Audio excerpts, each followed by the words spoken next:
अगर उस रात मैंने लाइट बंद कर दी होती तो शायद आज मैं और मेरी बेटी जिंदा नहीं होते। मैं सोते समय लाइट बंद करना भूल गया था। मुझे क्या पता था कि वही गलती मेरी और मेरी बेटी की जान बचाने वाली है। मुझे सिक्योरिटी कैमरे चेक करने की आदत है।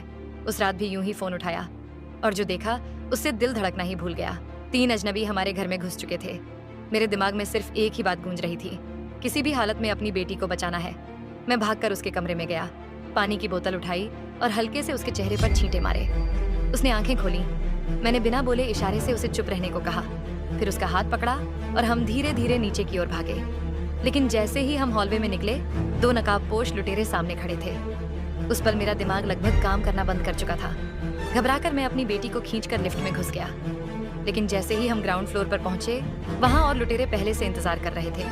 तभी मेरी बेटी को ऊपर बने सेफ रूम की याद आ गई। उसने फटाफट इमरजेंसी बटन दबाया। लिफ्ट बिजली की तरह ऊपर की ओर भागी।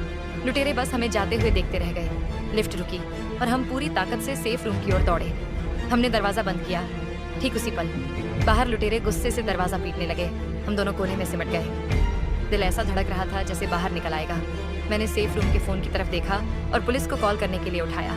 लेकिन जैसे ही रिसीवर उठाया, मुझे एहसास हुआ लाइन जुड़ी ही नहीं थी। मेरी बेटी की नज़र फोन के पास लगे ब्रॉडकास्ट बटन पर गई। उसने बिना बोले इशारा किया, इसे इस्तेमाल करो।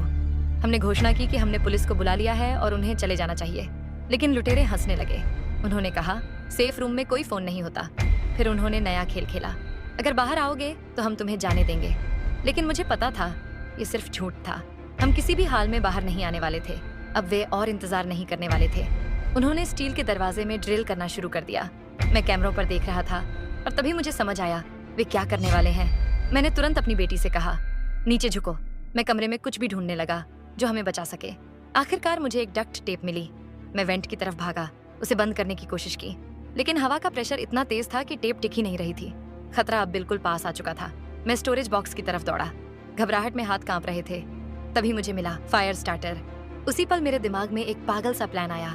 मैंने एक प्रोटेक्टिव ब्लैंकेट अपनी बेटी की तरफ फेंकी, फिर धीरे से वेंट का ढक्कन खोला और पूरी हिम्मत जुटाकर मैंने फायर स्टार्टर को पाइप के अंदर धकेल दिया।